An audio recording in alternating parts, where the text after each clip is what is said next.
Hello दोस्तों, आपका Shri Radhe Krishna channel में स्वागत है। आज हम सत्यनारायण भगवान की कथा सुनेंगे। एक दादी और एक पोती थी। दोनों सत्यनारायण भगवान की कहानी ही सुना करती थी। दादी एक कलश में जल भर कर फूल रखकर कहानी कहा करती थी और सत्यनारायण भगवान का नाम लेकर अर्घ दिया करती थी। और उसकी पोती की शादी हो गई और पोती अपने ससुराल जाने लगी। दादी ने सिर्फ उसको एक कलश जल भर के ही दिया, इसके अलावा कुछ भी नहीं दिया।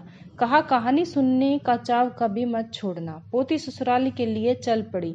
चलते चलते सोच रही थी कि ससुराल में लोग पूछेंगे कि क्या लेके आई, तो मैं क्या बताऊंगी। तब सत्यनारायण भगवान ने सोचा कि इसका संकट कैसे मिटाना चाहिए। पोती रास्ते में कहानी कहकर अर्घ देने लगी तो कुंडा हीरे मोतियों से भर गया। अब खूब पहन ओढ़ कर वह ससुराल चली। साहूकार ससुर ने सास से कहा कि बहू बड़े घर की है, बहुत धन लेकर आई है। पड़ोसिन के यहाँ से मूंग चावल बहू के लिए बनाऊ। बहू बोली, मेरे कलश के जल से ही बनाऊ। कलश के जल से चावल बनाए तो टोपिया भर गया। तरह तरह की मिठाई और पकवान हो गई। सास ने कहा कि बहू खाना खा लो। बहू बोली, ससुर जी ने नहीं खाया है, आपने नहीं खाया है, इन्होंने भी नहीं खाया है, मेरी कहानी का नेम है। फिर बहू ने कहानी कही तो सब ने सुनी। उनके घर में धन का कुंड भर गया।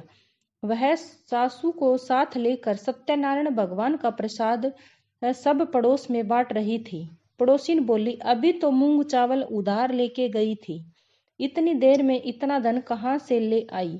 तब वह बोली, मेरी बहू सत्यनारायण भगवान की कहानी कहा करती है, सो उन्होंने ही भगवान ने उसको दिया है।